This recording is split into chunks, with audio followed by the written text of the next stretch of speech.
Good evening, class. Welcome back to our flipped classroom website. Hopefully you guys are getting the hang of these lessons and using them at home and coming prepared to class. Tonight we're going to talk about themes and symbols that are being presented in The Great Gatsby. Make sure that you guys take notes and write down any questions that you guys might have so that we can discuss them tomorrow in class before we start the activity. So we'll start off with themes first. Two themes that are presented in The Great Gatsby are the decline of the American dream and the insincerity of the upper class. Now, in The Great Gatsby, Fitzgerald portrays the roaring 1920s as more of a decaying era filled with social and moral values. The parties that Gatsby threw at his mansion each Saturday night ended in the corruption of the American dream. The rise of the stock market after World War I led to a rapid increase in national wealth and materialism as people began to spend and consume at a variation of levels. The Prohibition period in 1919 created an underworld of young Americans who were satisfied with the bootleg liquor that was provided for them.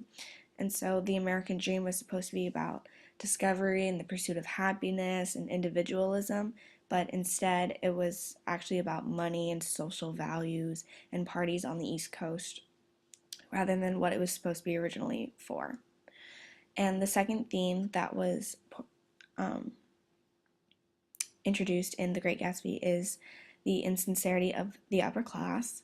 The rich in The Great Gatsby are coming off very rude and vulgar and very much lacking grace. For example, Gatsby's funeral.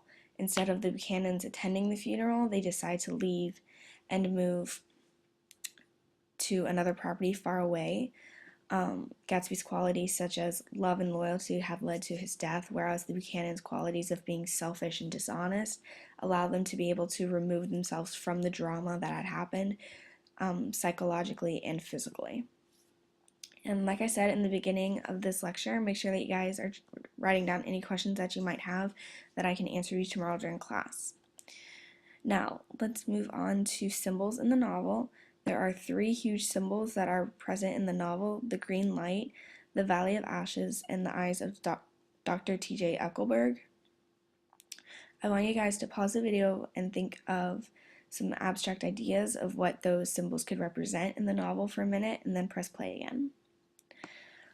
Okay, now in the novel, the green light is a physical light that sits at the end of Daisy Buchanan's dock and is just barely visible for Gatsby to see from his mansion.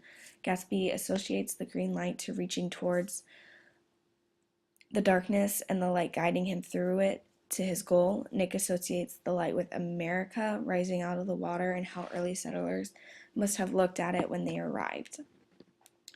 The Valley of Ashes was first introduced to us in Chapter 2, and the Valley of Ashes is between West Egg and New York City. In the novel, it represents the moral and social decay that is the result of the pursuit of wealth and how the rich indulge themselves in their own riches. It also represents that lower class like Myrtle Wilson's husband, George, who lives within the valley. The last symbol is the eyes of Dr. T.J. Eckelberg that are on a billboard in the Valley of Ashes. In the story, these eyes represent God staring upon the American society and judging it for everything that it is. Like I said, keep the abstract thoughts that you guys thought about before we discuss the symbols in this lesson, because I want to hear some of them in class tomorrow. Remember, if you guys have any questions, email me, or you can call the school phone and I will receive your messages in the morning. Have a great night.